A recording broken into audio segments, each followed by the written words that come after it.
কৃষিগ্রাম মূলত কি? তো কৃষিগ্রাম এর যাত্রা শুরু হয় মূলত আজ থেকে ১.৫ থেকে ২ বছর আগে। আ নিরাপদ খাবার সরবরাহ করার অঙ্গীকার নিয়ে, এবং এই প্রতিষ্ঠানটা আমি যখন 2 তে ছিলাম তখন এটার যাত্রা শুরু হয় 2 শুরুর দিকে। তো এখন আলহামদুলিল্লাহ মোটামুটি আমাদের বেশ কয়েকটা প্রজেক্ট চলমান আছে। তো কৃষিগ্রামের পেজ এবং Facebook থেকে মূলত আমরা চেষ্টা করি যে কৃষি বিশ্ববিদ্যালয়ের শিক্ষার্থীদের যে নলেজ গুলা, এগুলা সাধারণ মানুষের মধ্যে ছড়িয়ে দেওয়ার জন্য।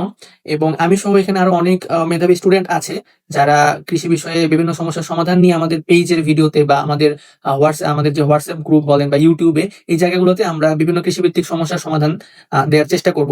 তো আশা করি আপনাদের জিনিসগুলো ভালো লাগবে কনটেন্ট, এবং আপনারা যেটা করবেন আপনাদের যে ফ্রেন্ড যে ফার্মিং নিয়ে কাজ করে, আমরা মূলত লাইভস্টক ফার্মিং থেকে শুরু করে মোটামুটি সব ধরনের ফার্মিং নিয়েই কাজ করি।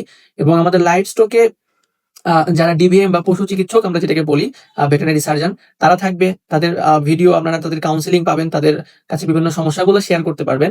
এবং আমি নিজে আছি। আমি নিজে কিছু ভিডিওর মাধ্যমে সমস্যার সমাধান দেওয়ার চেষ্টা করব, যেগুলো নরমালি আমরা করে থাকি, যে ভুলগুলা কৃষিকাজে করা উচিত না এবং যেগুলোর মাধ্যমে আমাদের ফলন কমে যায়। আমরা ফলন বৃদ্ধি করার জন্য কি, কি কৌশল অবলম্বন করতে পারি, এই বিষয়গুলো আমরা আমাদের পেজ থেকে আপনাদেরকে জানানোর চেষ্টা করব। এবং যারা নতুন উদ্যোক্তা হতে চান, বিভিন্ন বিষয় নিয়ে কাজ করতে চান, আমরা চেষ্টা করব তাদের সাথে একত্রিত হয়ে একটা টিম হয়ে কাজ করার জন্য। যেকোনো ধরনের হেল্প লাগুক, কাউন্সেলিং লাগুক, যেকোনো ধরনের আমার যতটুকু ক্ষুদ্র অভিজ্ঞতা আছে, এই অভিজ্ঞতাগুলো আমি যেন আপনাদের সাথে শেয়ার করতে পারি।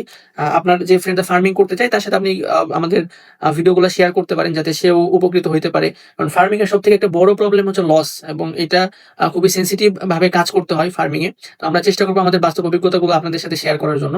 ভালো থাকবেন সবাই। আসসালামু আলাইকুম।